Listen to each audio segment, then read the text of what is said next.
Hello friends, कैसे हैं आप सब। आज आपको मैं एक कहानी सुनाऊंगी। उत्तर दिशा में चंदन का एक घना जंगल था। इतना घना कि दिन में भी उसमें रात जैसा अंधेरा था।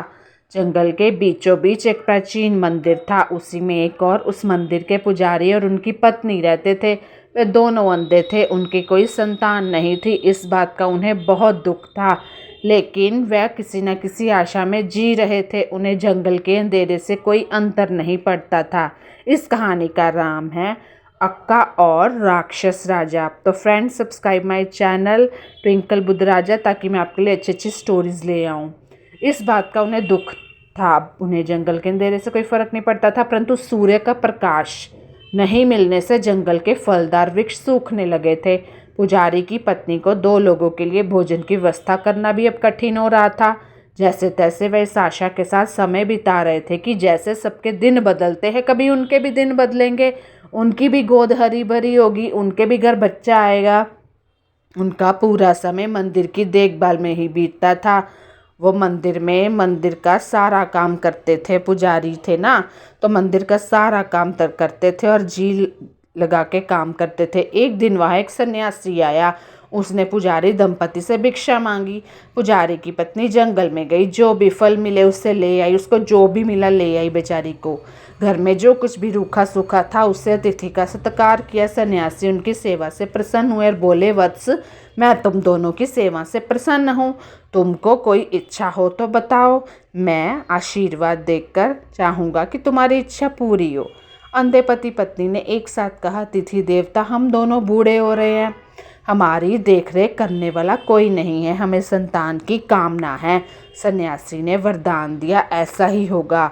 तुम्हें संतान होगी। आपके यहाँ कन्या का आगमन होगा। सुशील, बुद्धिमान, सुंदर सी, प्यारी सी कन्या का आगमन होगा। ये कहकर सन्यासी चल पड़ा।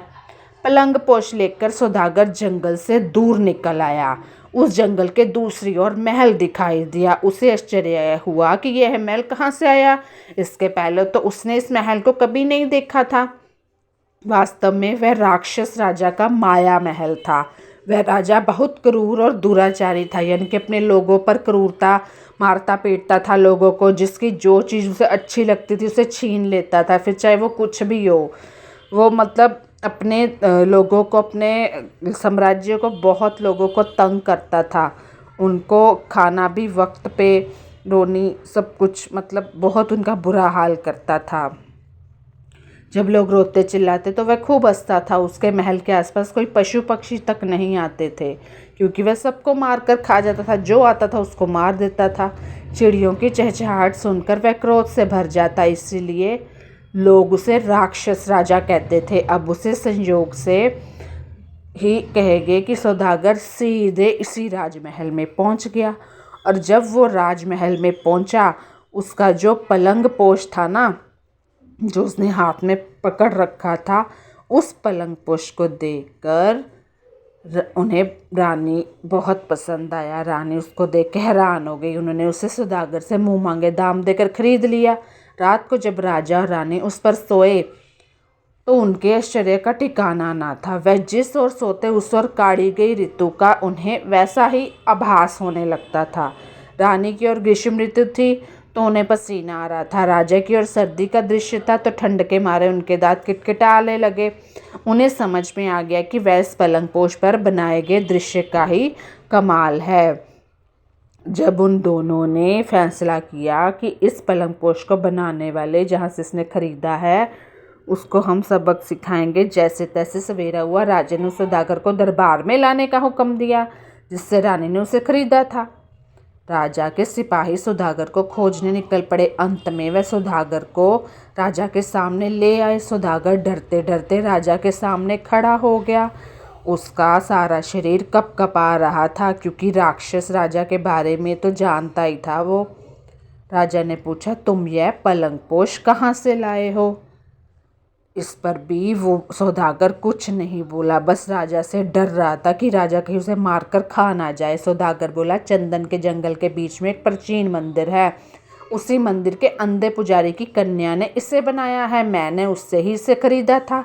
राजा तो राक्षस था ही, उसके मन में यह बात आई कि जिसके हाथ की कशीदाकारी इतनी सुंदर, वह स्वयं कितनी सुंदर होगी, मैं तो उसे अपनी रानी बनाऊंगा। उसने सैनिकों को आदेश दिया, तुम्हें पता नहीं कि हमारे राज्य में इतना अच्छा काम करने वाली लड़की रहती है, जाओ उस पुजारी की कन्या को हमारे सामने लेकर आओ, हम उससे विवाह रचाएंगे। ये सब सुनते ही सैनिक झट से उस कन्या की खोज में निकल पड़े। सैनिक जब जंगल के मंदिर में पहुंचे तो अक्का अपने माता पिता को भोजन परोस रही थी। सैनिकों ने अक्का को राजा का आदेश सुनाया, ए लड़की झटपट तैयार हो जाओ, राजा ने तुम्हें राजमहल में बुलाया है। अक्का ने पूछा, पर मुझे क्यों? बस कोई सवाल मत करो, तुम्हें सवाल करने की कोई इच्छा नहीं है, सैनिकों ने बोला। अक्का को जल्दी चलो। अक्का ने कुछ सोचा और उत्तर दिया, मैं अभी अपने अम्मा अप्पा को भोजन करा रही हूँ, इसके बाद मुझे उनके लिए संध्या के भोजन की व्यवस्था भी करनी है, ये सब करने के बाद ही मैं आप लोगों के साथ चलूँगी। सैनिकों ने उसकी एक ना सुनी और उसे ज़बरदस्ती उठाकर ले गए और वह चिल्लाती रही, लेकिन किसी ने भी उसकी कोई आवाज़ नहीं सुनी। माता पिता तो अंधे थे, वो बेचारे क्या करते, वो भी रोते चिल्लाते रहे। राजा ने जब अक्का को देखा तो उसकी सुंदरता पर चकित रह गया।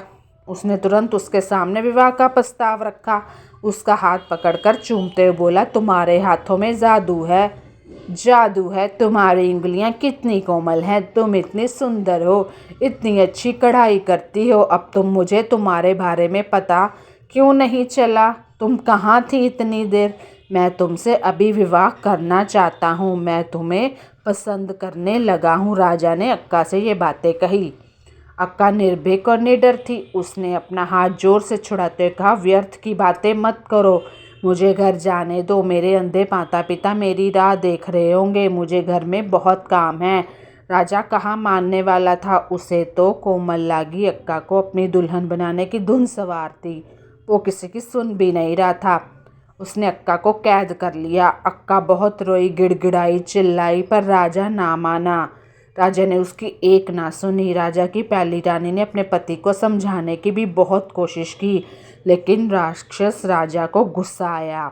उसको जो चीज़ चाहिए होती है वो पाके ही रहता है, ये तो सबको पता था। उसने रानी को भी कैद में डाल दिया। राक्षस राजा बार बार अक्का के सामने विवाह का प्रस्ताव रखता और अक्का उसे ठुकरा देती। समय बीतने के साथ ही बंदी कोमलांगी की चिंता बढ़ती जा रही थी। वह अपने माता पिता को याद करके विलाप करने लगी और सोचने लगी कि मेरे माता पिता किस हालत में होंगे, क्या उन्होंने खाना खाया होगा, क्या वह ठीक होंगे, उनको मेरी चिंता सता रही होगी। और वो वहाँ से भागने की तरकीब सोचने लगी, लेकिन वो क्या करती? बार बार कहने सुनने पर भी अक्का ने उस राजा की बात ना मानी। अंत में उस दुराचारी राजा को एक युक्ति सूझी, एक तरकीब सूझी।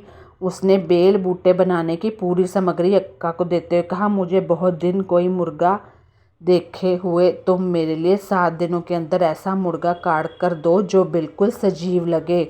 ऐसा कर सको तो तुमको मैं आज़ाद कर दूंगा, तुम आज़ाद हो जाओगी। लेकिन अगर तुम ऐसा नहीं कर पाई तो तुम यहाँ से कहीं भी नहीं जाओगी, इस कैद में ही, मेरी कैद में रहोगी।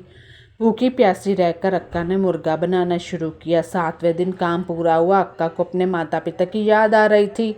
इसी सोच में इसके हाथ में सुई चुभ गई, उंगली से खून बहने लगा। खून की एक बूंद मुर्गे की कलगी पर पड़ी तो मुर्गे ने उसे मोती समझकर मुंह में डाला।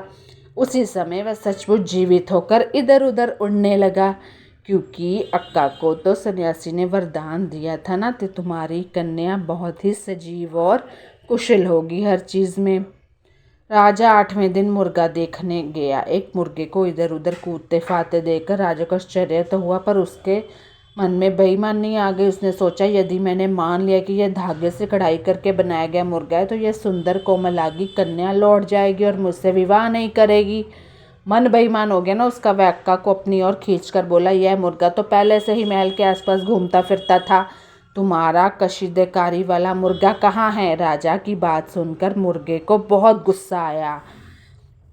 जब राजा अक्का को डांट रहा था तो मुर्गा उस पर बहुत गुस्से हो रहा था। मुर्गे का मन था कि उस राजा को मारे पीटे और उसकी अपनी चोंच से उसके मुंह पे छेद कर दे। लेकिन फिर मुर्गे ने जोर जोर से भांग देते हुए इधर उधर कूदने लगा। इस पर भी राजा ने अक्का को नहीं छोड़ा तो मुर्गा राजा की दाढ़ी पर झपटा और उसे नोचने लगा। राजा ने अक्का को छोड़ते हुए कहा, अभी तो मैं तुम्हें छोड़ देता हूँ, तुम्हें 1 हफ्ते का समय देता हूँ। इस बीच हमारे जंगल में घूमता नाचता मोर बना कर दो तो भी तुम्हें छोड़ूंगा, नहीं तो ज़िंदगी भर तुम्हें यही कैद में रहना होगा मेरे साथ। तुम्हारे अंधे माता पिता को भी मैं कैद में डाल दूंगा और वो भी यहीं रहेंगे कैद में, और तुम तीनों मेरी कैद में रहोगे और कहीं नहीं जाओगे। बेचारी अक्का रात दिन लगाकर फिर से मोर बनाने में जुट गई। 7 दिनों में मोर बन गया। अक्का को अपने माता पिता की याद आई तो आंखों में आंसू बहने लगे। उसने अपने आंसुओं से एक लकीर खींची ही थी कि तभी राक्षस राजा है। उसने देखा कि अक्का का बनाया मोर इतना सजीव लग रहा था जैसे वह सचमुच नाच रहा था। इस पर भी राजा का मन नहीं भरा। वह बोला, यह कोई मोर है, यह तो सांप जैसा है। मैंने तुम्हें मोर बनाने को कहा था। अब या तो यहीं बंदी रहो या मुझसे विवाह के लिए हाँ करो। तो वही तो बात थी। अब वो जो अक्का थी वो क्या करती। अक्का ने जब यह सुना तो आंसुओं से बनाई लकीर की और देखते ही देखते वह लकीर सचमुच के सांप में बदल गई। अगले ही क्षण उस सांप ने राक्षस राजा को डस लिया। राक्षस राजा मर गया। राजा के मरते ही लकीर सूख गई और सांप जो था वो अदृश्य हो गया। अब इस बात का क्या मतलब है ये तो आगे आप कहानी पूरी पढ़ोगे तभी पता चलेगा।